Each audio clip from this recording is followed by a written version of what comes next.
Hello and welcome to the Jake Gilbert Show, your chance to hear the thoughts and comments of the head football coach of the Little Giant program. And Coach, we were talking as we were setting up for the show, not a lot to talk about this week, just quiet football game, 4 quarters, Little Giants win 38-28 over Case Western.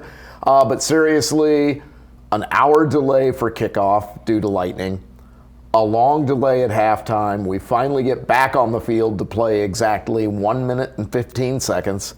Yeah. We get another lightning delay. That one is lengthy, and at that point we realize we're running into the possibility of darkness to be able to complete the game.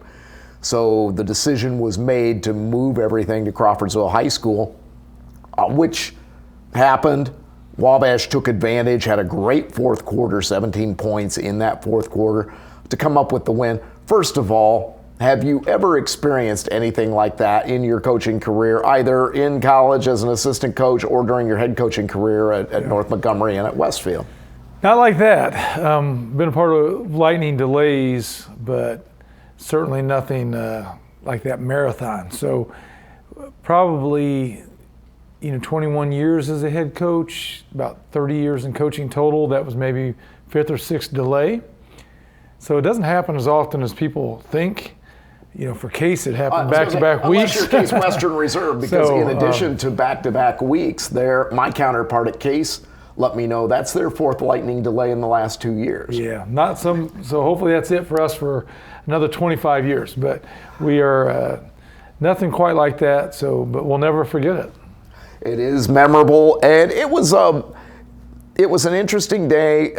It was senior day. Didn't get a chance to honor the seniors out on the field before the game, but during the delay in kickoff, you did get a chance to have a ceremony with their parents in the field house, so we did get to recognize them for their achievements. And that you do a lot of other special events the morning of senior day. Take us through the emotions of that day for the seniors.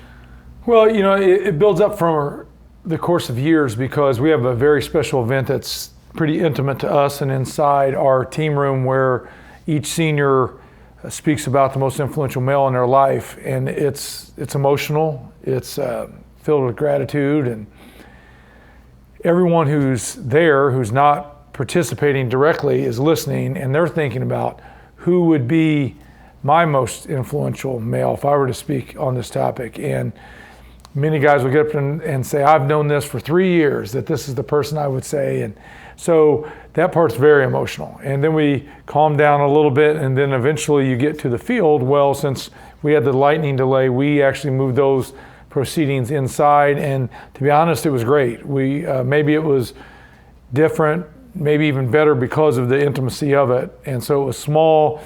We had the whole team there, and then the seniors and their families, and we gave rousing applause to everyone who was announced. And so I thought it was still, albeit different, at least we got to honor our seniors in some capacity, and then a very memorable game where everyone got to play. And so all in all, as insane as it was, I was extremely happy for our senior class.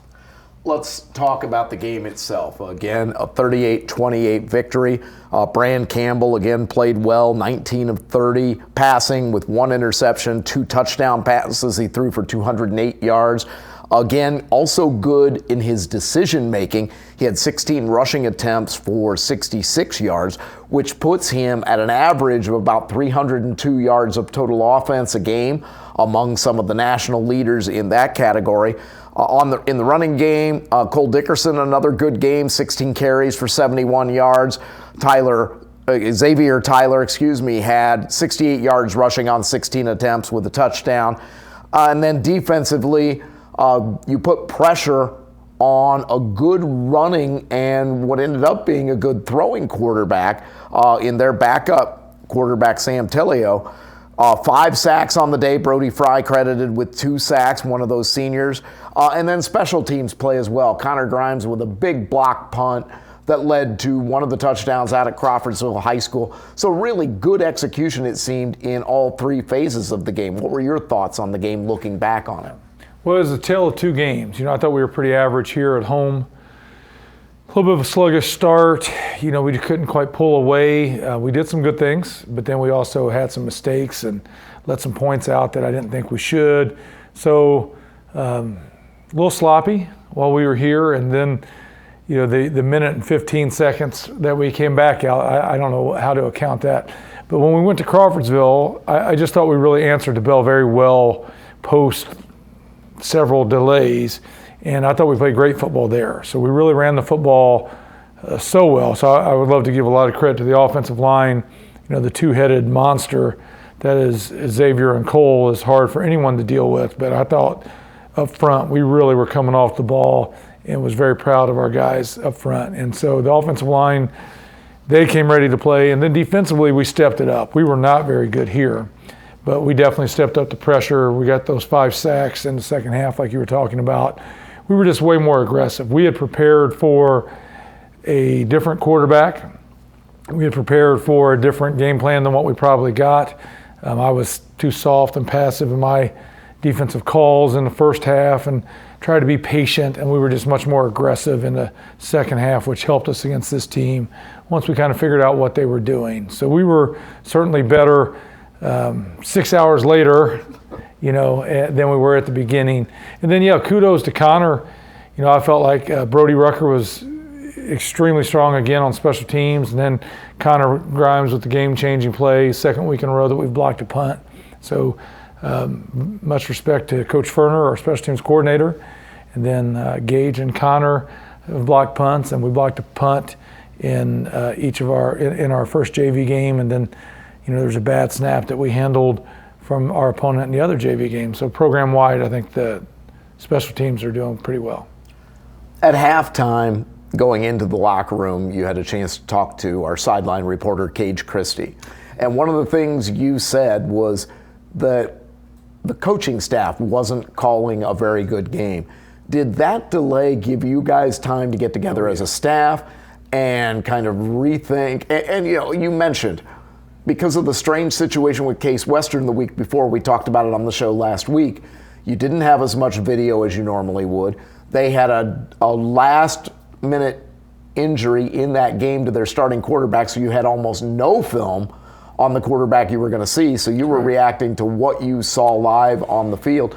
Did those delays give you a chance to kind of regroup, rethink about what you want to do, and was part of that a success of what happened out at Crawfordsville High School? Absolutely. We did not call a particularly good game in the first half. I know I made a dumb call that I wish I had back that they scored a touchdown on. We gave up a long gain on a scramble. I think we'd only given up 4 plays of over 5 yards defensively, but they were catastrophic. And some of that was just my fault. I just got a little over-aggressive on one call. And then we let some points slip through our fingers at the end of the half when we mismanaged the clock. And those were learning experiences, and our staff's new, and we're working through a couple things together.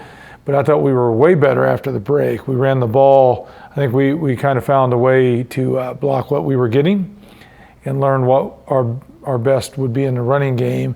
And then definitely defensively, we made some adjustments with pressures and how we wanted to rush the passer. And by then we had more film on the quarterback we were playing at the end of the first drive on Saturday than we did coming into the game. So we were able to learn who our opponent was a little bit better in real time, and I do think the break helped us a lot.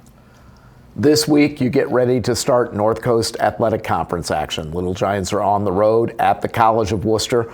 Your team, despite not receiving any first place votes, was picked by the coaches to finish second in the conference. It's always good to get off to a good conference start, and you're going to be facing a unique team in Worcester. First-year head coach Austin Holter, his first season, obviously with the Scots, and they have shown a really strong passing game to start the season. 352 passing yards per game in their first 2 outings. They're 1-1 on the season. They have an outstanding quarterback in Michael Boyle, 2 really good receivers in Tate Journell and Jordan Lewis. Journell with 14 catches for 286 yards and 4 touchdowns, and Lewis with 14 receptions for 244 yards and 3 TDs. What do you need to do defensively to try and keep that kind of air attack under control. Well, they've done most of their damage on deep shots down the field. Those receivers go get the ball. So, and he's not afraid to throw it. I mean, they will throw it deep. He'll throw it up. He'll let those guys make an adjustment on the ball. They do. They're exceptional. So I feel like they're number one is we better stay behind number 2 and number 11 because those guys can move. And like I said, they're aggressive about going to get the football. And he is a great quarterback. And so I feel, that's a big part is just we have to find a way to stay behind those 2 receivers, and we're going to have to pressure the quarterback. So whatever happens in the middle of those 2 things has to be strong as well. But on the deep end, the extra deep passes, and then we've got to get him uncomfortable in the pocket. They're just really good. I don't know how else to say it. So that's the strength of their entire football team, in my opinion. And we better do a good job not putting our guys in bad positions and putting extra numbers, our best players where their best players are and things like that. And I think that's what we'll do. Defensively, they have given up a lot of points. They average 31.5 points per game offensively, but have given up 36.5 points defensively. Offensively, what does Wabash have to try and take advantage of in the game? Yeah, so, they've shown a lot of 3 high safety look, and we're going to have to formation them in a way to see is that what they're going to play against us or not. We're a very balanced football team. That particular defense is excellent against the pass, but at the same time can generate numbers against the run. So, when you look at that defense, you immediately think, well, run the ball, just run over that defense. They have all these guys deep. Who's going to stop the run? And so that is the temptation, and if that is the case, you can be a little bit less balanced. However, they again, like I said, get numbers kind of over the top of blocking schemes. They put your offensive linemen in space, and that can be a challenge. But I do think, they predicate themselves on taking away the big play and trying to get their best tacklers at the point of attack. We're going to have to just block up front and run the ball well for starters. And from that, I think we can build out a passing game. But they have great depth and layers to their defense that make it pretty hard to just get the explosive play. How advantageous is it to have already played one road game coming into your conference opener? So all the issues with getting guys on the bus, getting to the hotel. We aren't going to be going to an NFL stadium on Friday, unfortunately. But all of the things that go with traveling, guys now have had a chance to adjust to that as they get ready to open up conference play, and you want to get off to that good start. Well, we had one freshman who was going to start week 1, and then after he was late for the bus, we had 0 freshmen to start week 1. So hopefully we've learned some of these ways to do life and travel on the road. We shouldn't have problems, but I've done this a few years to know we probably will. But the road trip at Wabash is pretty good. Even though it's lengthy, guys appreciate the time to sleep and do homework, which is different than most schools. Most schools, I think they're just on their phone doing whatever, but if you were to look at the bus on a road trip, guys are excited to get on the bus. They're going to eat pretty well. They're going to do homework. They're going to get caught up on their studies, and they use the time very wisely. So realistically for us, a road trip is fun, but a lot of it's catch up, and they enjoy having that time. And so we will probably be kind of a boring old road trip where we catch up on studies and sleep, and then hang out a little bit, and then get up Saturday morning ready to play football. That game on Saturday begins at 2 o'clock at the College of Wooster. There are links to the online video stream that Worcester will provide, as well as the online live stats. You can find all of those links on the Wabash College website at sports.wabash.edu. Go to football and the schedule page.